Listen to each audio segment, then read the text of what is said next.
Determinants को expand करने का तरीका जान लेने के बाद इन डिटर्मिनेंट्स की कुछ प्रॉपर्टीज़ होती हैं। इस प्रॉपर्टीज़ को यूज़ करके इसको सॉल्व करना या कुछ प्रूफ करना, ये 6 नंबर का क्वेश्चन आएगा और इसकी जगह बिल्कुल निश्चित बनी हुई है। प्रॉपर्टीज़ पे एक एक करके विचार करना और अपनी एक्सरसाइज का एक एक क्वेश्चन एग्जाम्पल वाले भी जरूर करना। एक एक क्वेश्चन अपने हाथों से करना बहुत ज़रूरी है। प्रॉपर्टीज़ कैसे कैसे यूज़ करनी है उसके बारे में ये वीडियो है। इत्मीनान से देखें, हर चीज़ को नोट करें और तसल्ली करें कि हाँ ये मुझे पक्का आ गया है। ओके, और फिर एक एक क्वेश्चन करें, उससे ये प्रॉपर्टीज़ और क्लियर होती चल जाएंगी और आपके अंदर कॉन्फिडेंस है।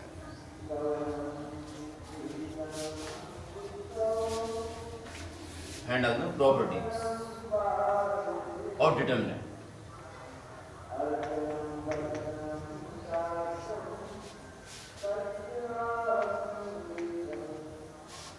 फर्स्ट प्रॉपर्टी,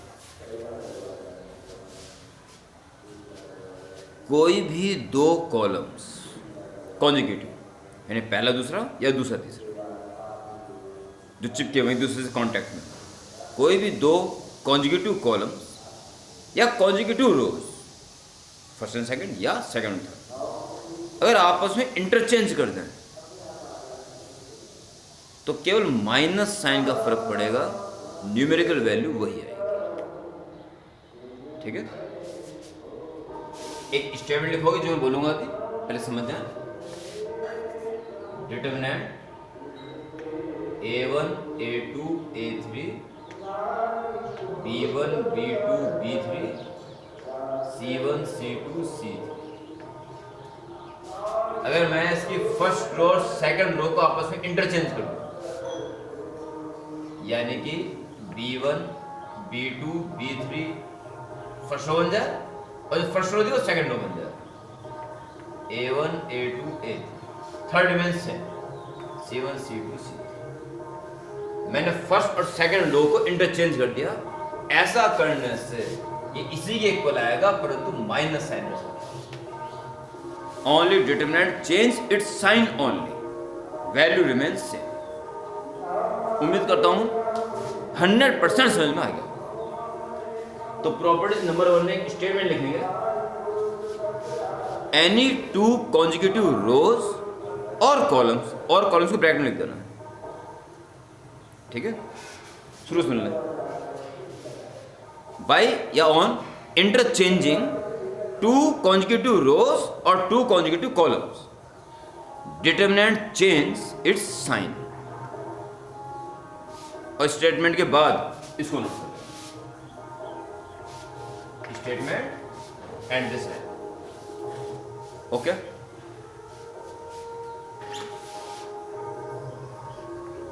नंबर 2, इसका स्टेटमेंट लिखेंगे, डैट वो लिखेंगे, मैं लिखूंगा डिटरमिनेंट, ब्रैकेट जैसे बनाते मैट्रिक्स बन जाएगी वो, डिटरमिनेंट में vertical line only, A1 A2 A3 B1 B2 B3 C1 C2 C3। मैं किसी स्केलर नंबर से 2 से 5 से 10 से 20 से किसी भी अगर किसी डिटर्मिनेंट में इनटू करता हूं, मान लो K से इनटू, तो आप जानते हैं अगर ये डिटर्मिनेंट ना हो के मैट्रिक्स होता तो इस K की मल्टीप्लाई हर एलिमेंट में हो जानी थी 9 के 9 में, परंतु डिटर्मिनेंट में ऐसा नहीं। डिटर्मिनेंट वाले केस में अगर किसी स्केलर से इनटू करोगे तो उसकी इनटू केवल एक रो में, किसी भी एक रो में या केवल एक कॉलम में होगी, उसके हर एलिमेंट, किसी एक रो के हर एलिमेंट में या किसी भी एक कॉलम के हर एलिमेंट, ना कि सारे एलिमेंट में। ऐसा मैट्रिक्स में होता था। तो इसकी इनटू में किसी भी एक रो में या किसी भी एक कॉलम में कर सकता हूं। मैं सेकंड रो में कर रहा हूं इसमें, तो ऊपर A1 A2 A3, इसमें K की इंटू कर रहा हूँ, KB1 KB2 KB3 and C1 C2 C2। इसके अलावा ये भी सही है, जब गुणा की जा सकती है तो कॉमन वैसे आएगा। किसी भी रो में कोई एक चीज कॉमन हो या किसी भी कॉलम में, उसे कॉमन लेके बाहर लिखा जा सकता है। जबकि मैट्रिक्स में ऐसा नहीं होगा। मैट्रिक्स में सारे एलिमेंट कुछ कॉमन होगा तो बाहर आएगा, और डिटरमिनेंट में किसी भी एक रो में या किसी भी एक कॉलम में कुछ कांस्टेंट है तो बाहर आ जाएगा। इंटू करनी है तो किसी भी एक कॉलम या रो में ही होगी। उम्मीद करता हूँ समझ में आ गया बस सीधा ये, कोई स्टेटमेंट नहीं लिखेंगे इसका।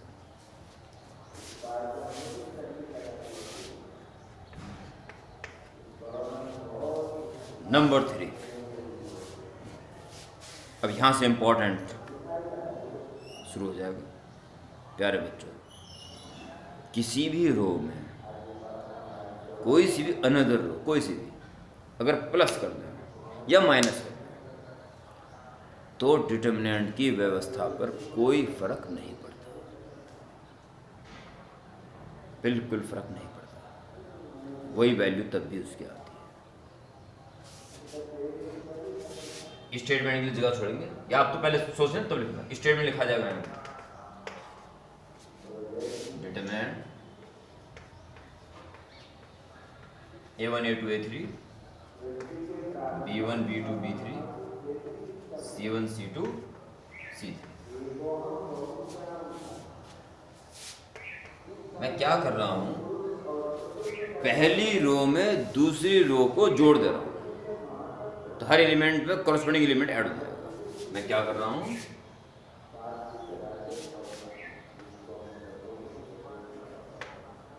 अप्लाइंग, मैं R1 को चेंज कर रहा हूं। R1 यानी फर्स्ट रो, जिसको चेंज करते हैं वही लिखा करो। पहले क्या कर रहे हो आप उसमें मैं R2 को प्लस कर रहा हूं। Applying R1 replace by R1 plus R2, यानी R1 को चेंज करना है। R1 की जगह R1 में R2 को प्लस करके लिखना है, तो A1 B1 ऐड हो जाएगा। A1 plus B1, A2 plus B2 और A3 प्लस B3। बाकी दोनों ऐसे होते हैं, B1 B2 B3 C1 C2 C3। ऐसा कर देने से डिटरमिनेंट की वैल्यू पे कोई फर्क नहीं पड़ेगा, उसी के इक्वल है। आप इसको घटा भी सकते हो, किसी भी रो में किसी भी रो को जोड़ भी सकते हो, घटा भी सकते हो। डिटरमिनेंट की वैल्यू पे कोई फर्क नहीं पड़ेगा।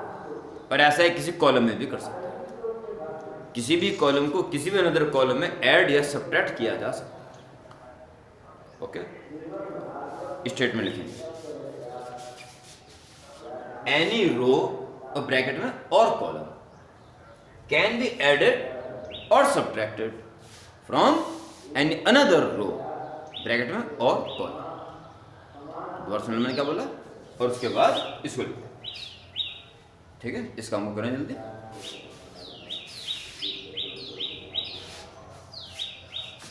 एड सब्ट्रैक्शन हो गया। चलो number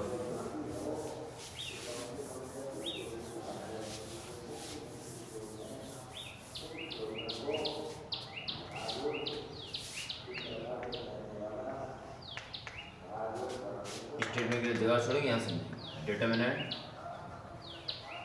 A1 A2 A3 B1 B2 B3 और A1 A2 A3। ये फर्स्ट रो थर्ड रो मैंने एक जैसा बना दिया।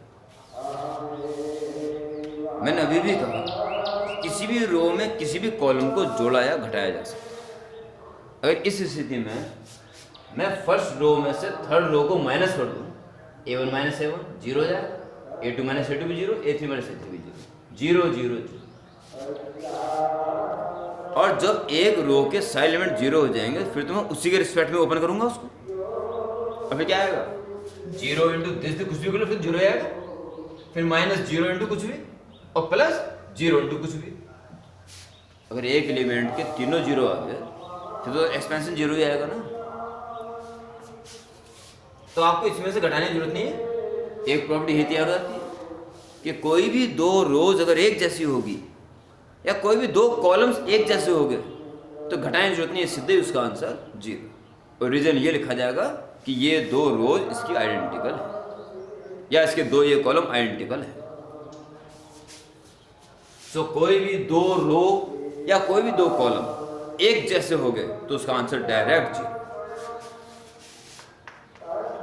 स्टेटमेंट में ये लिखेंगे, if any two rows bracket में और columns are identical then determinant value is 0। उसके बाद इसको ये नोट्स लिखते ही व्हाट्सएप ग्रुप में डाल देना तुरंत एक।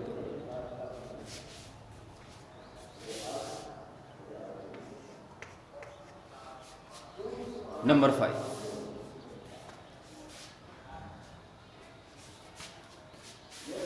स्टेटमेंट के लिए जगह छोड़ेंगे, आप बाद में लिखोगे। देखिए A1 plus P, A2 plus Q, A3 plus B1, B2, B3, C1 plus M, C2 plus N और C3 प्लस P तो आ गया MN O P Q M R S। इस टाइप का कुछ है तो हम इसको दो डिटरमिनेंट्स में तोड़ सकते हैं। Determinant can split into to determinants, परंतु सावधान, यहां बच्चे गलती कर देते हैं। ये स्प्लिट जो होगा किसी एक रो या किसी एक कॉलम के आधार पर होगा। जैसे मैं फर्स्ट रो के आधार पे इसको स्प्लिट कर रहा हूं तो केवल फर्स्ट रो स्प्लिट होगी। A1 A2 A3 पहले वाले में आ जाएगा, A1 A2 A3 और बाकी बचा हुआ P Q R दूसरे वाले में P। और इस टाइम में बाकियों को नहीं छेड़ सकते, बिल्कुल भी नहीं। बहुत सारे बच्चे क्या करते हैं, इसका भी C1 C2 C3 यहाँ लिख देंगे और M N S वहां लिख देंगे, बस गलत है। स्प्लिट एक बार में एक रो के बेस पर ही हो, बाकी दोनों रोज जू की तू उतरेंगी, अगले स्टेप में उनका स्प्लिट हो सकता है। उम्मीद करता हूं समझ में आएगा, तो बाकी चेंज नहीं होगा।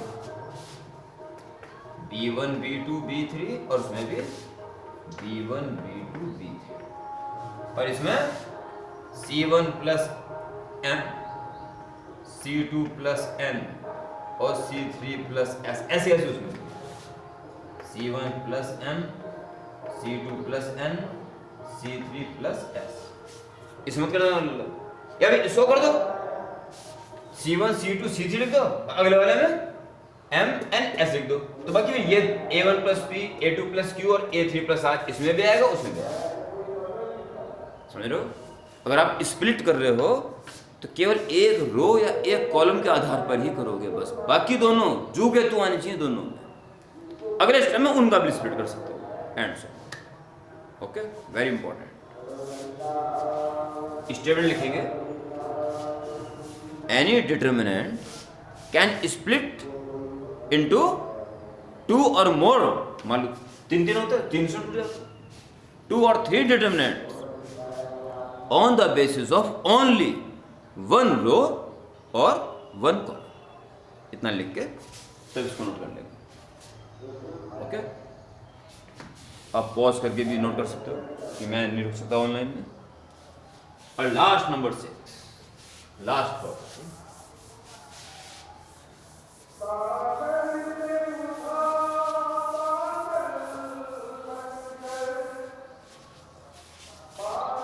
लास्ट नंबर 6 देखिए, A1 A2 A3 B1 B2 B3 C1 C2 C3। अगर मैं ये कह दूँ कि A1 A2 A3 lambda B1 lambda B2 lambda B3 और C1 C2 C3। तो सीधा है लैम्डा गुणा कर दिया ना, वो किसी एक रो में होगी, या लैम्डा यहाँ से हटाएंगे यहाँ लिख दो, सीधा सीधा बैठे बैठे हमने उसका लैम्डा गुना कर दिया, जैसे मैंने 5 गुना कर दिया, फिर कहाँ क्यों लाएगा, बस सीधा 5 गुना कर दिया। आप बैठे बैठे किसी भी रोज में कुछ गुणा नहीं कर सकते, कुछ गुणा कर दी, मान लो 6 गुणा कर दी तो सीधा 6 गुना हो गया, कहाँ इक्वलिटी रहा, ऐसा नहीं कर सकता। आप करो ये क्या बोल रहे, तो हमें पता ही है, यस हमें पता है, पर ये बोलना जरूरी है कि अब जो मैं बोलने जा रहा हूँ उसके लिए ये बोलना जरूरी था।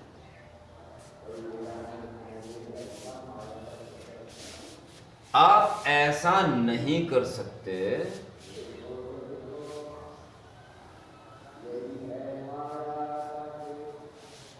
आप ऐसा नहीं कर सकते, आप सेकंड लो में लैम्डा की गुणा नहीं कर सकते, पर गुणा करते प्लस जरूर कर सकते हो।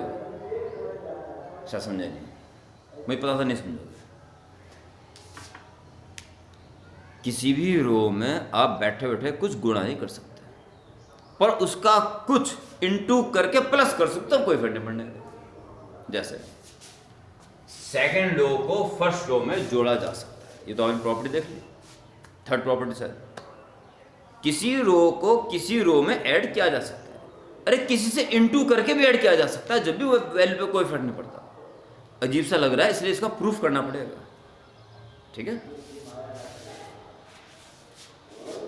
मैं से इनटू नहीं कर सकता, फिर तो लैम्डा गुना हो जाएगा, B1 B2 B, मैं इसको उसमें ऐड कर रहा हूं, और सिर्फ ऐड ही नहीं कर रहा हूं, किसी से गुणा करके ऐड कर रहा हूं।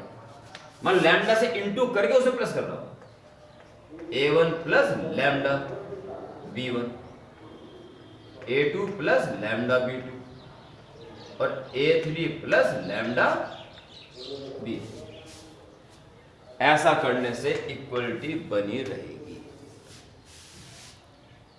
ठीक है। स्टेटमेंट लिखा है, इसमें मुझे पता अभी हजम नहीं हो रही बात, पर जब इसका प्रूफ देखें तो पूर्णतः 100% हजम हो जाएगी। स्टेटमेंट, एनी रो ब्रैकेट में और column can be added to another row or column after multiplying by a scalar. इतना लिख के इसको लिखते हैं और proof.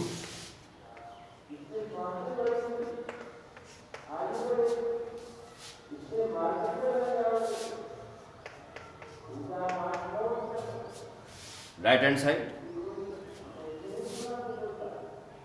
Determinant A1 plus lambda B1, A2 plus lambda B2, A3 plus lambda B3,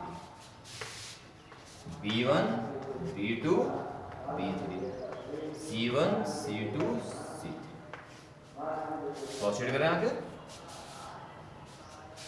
तो अभी प्रॉपर्टी पढ़ी थी आपने, किसी एक रो के बेस पे स्प्लिट किया जा सकता है, तो इसको 2 डिटरमिनेंट में स्प्लिट कर दो प्लस, और ये स्प्लिट फर्स्ट रो के बेस पे हो रहा है, इसलिए A1 A2 और A3 यहाँ पे आ जाएगा, बच्चे दूसरे में आ जाएंगे, lambda B1 lambda B2 lambda B।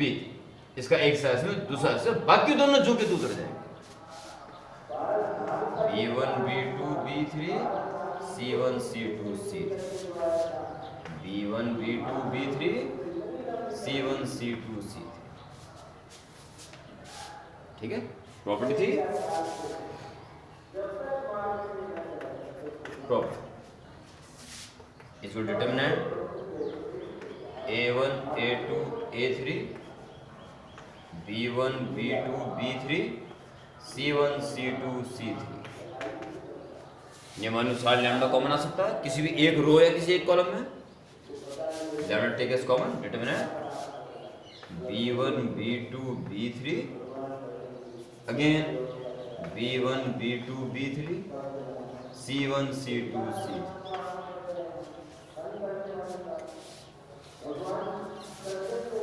अगले स्टेप में क्या कर दोगे, determinant A1 A2 A3 B1 B2 B3 C1 C2 C3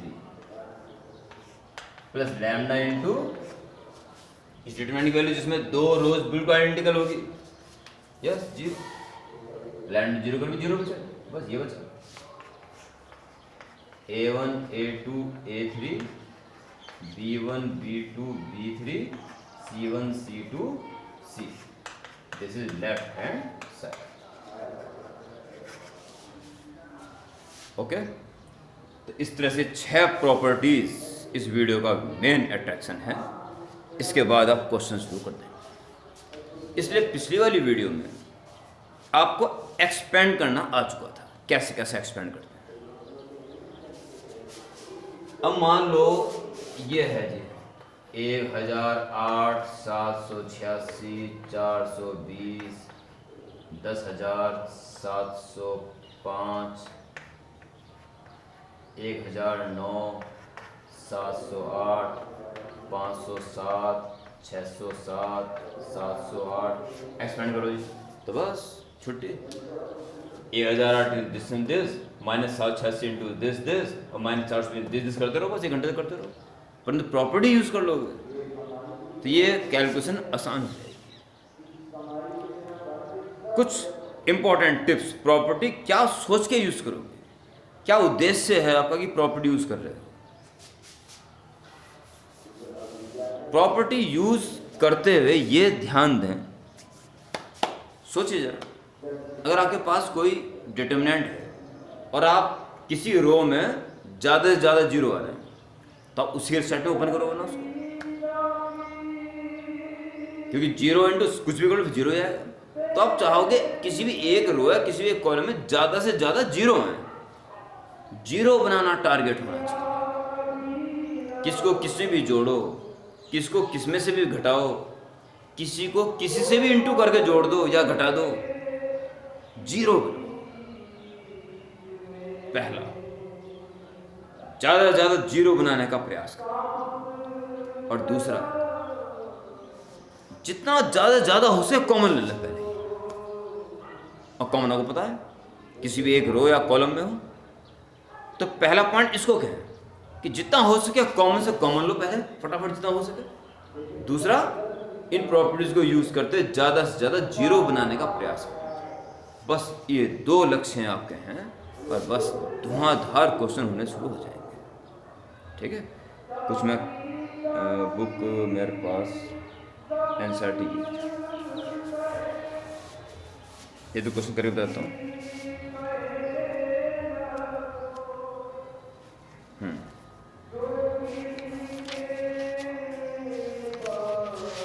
ये भी आएगा कि प्रॉपर्टी यूज करते हुए एक्सपेंड, बिना एक्सपेंड करें प्रूफ करना है कि वो जीरो है, ऐसा भी आ सकता है एनसीईआरटी के अकॉर्डिंग।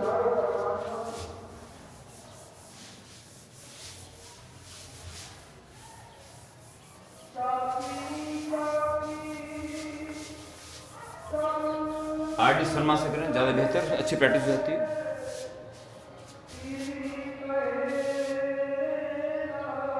क्वेश्चन नंबर 1, इसकी एक्सरसाइज 4.2 दिख रही है।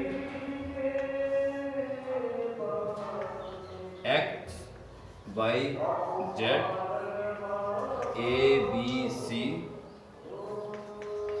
X plus a y plus b z plus c. कह रहा है using property of determinants and without expanding prove that this equal to 0, हमें 0 प्रूफ करना। सो LHS आपको 0 प्रूफ करना, प्रॉपर्टी यूज करनी, एक्सपेंड करना नॉट अलाउड। या एकदम से स्प्लिट करना दिमाग में आ रहा होगा, एकदम से स्प्लिट कर दो, या इसमें से इसे घटा दो, एक्स वाई जेड बच जाएगा, एक्स वाई जेड बच जाएगा, कुछ भी कर दो, ये घटाना ज्यादा अच्छा लगेगा। अप्लाइंग या यूजिंग, अप्लाइंग क्या करोगे, C3 को चेंज कर दो, C3 तुरंत लिख दिया करो, जिसको चेंज करो वही लिख दिया करो पहले, कभी गलती नहीं होने की। इसमें से चाहे तो इसे घटा लो, चाहे इसे घटा लो, किसको भी घटा लो, C2 को माइनस करो। C3 चेंज किया बस है, तो C1 C2 ऐसे तोड़ दो, XYZ ABC और C3 में से C2 को, थर्ड कॉलम में से सेकंड कॉलम को माइनस करना है, तो x प्लस ए में से a माइनस कर दो, क्या बचेगा? XYZ is equal to 0 direct. क्यों? कि फर्स्ट कॉलम और थर्ड कॉलम एक जैसा हो। C1 is equal to C3, बस प्रूफ, राइट हैंड साइड। इतना करना। एक में याद आ रहा क्वेश्चन आर डी शर्मा का जो मॉर्निंग बच्चों ने पूछा था इस टाइप का, तो इसको 0 प्रूफ करना। 2 3 10 और 6 10 12 और दिस, इसकी वैल्यू 0 प्रूफ करनी है, एक्सपेंड करना, नॉट। तो जैसे मैं बताया था, जितना उसे कॉमन से कॉमन लेने का प्रयास कर। और इसमें देखो 3 कॉमन आ रहा है, उसमें भी आ रहा है 2 कॉमन आ रहा है, इसमें 3 कॉमन आ रहा है और इसके आइडेंटिकल बन रहा है। Take 3 common from third row, क्या बचेगा? 3 दूनी 6, 3 3 9, 3 9, ऊपर भी 2 3 10 6 10 12, 3 इंटू 0, क्योंकि फर्स्ट रो और थर्ड रो आइडेंटिकल, इसलिए 0। कॉमन लो, कुछ भी सब, किसी भी रो या कॉलम को सब्ट्रैक्ट कर दो किसी अनदर रो या कॉलम में, या सब्ट्रैक्ट कर जोड़ दो, किसी इंटू करके भी जोड़ा जा सकता है। और इस तरह से आप अपने इनिशियल क्वेश्चन शुरू कर दो। पहले आपका हाथ चलना जरूरी है, जब आपका हाथ चल जाते कहीं अटकेगा तब मेरा बताना सार्थक होगा। एक बार और सारी प्रॉपर्टीज को कंसिडर करें, बढ़िया तरीके से समझें और अपने आप को तसल्ली दें कि हाँ सारी प्रॉपर्टीज मुझे आ चुकी हैं, एग्जाम तौर पे क्वेश्चन भी हो चुके हैं, और शुरू हो जाओ। ठीक है, बाय।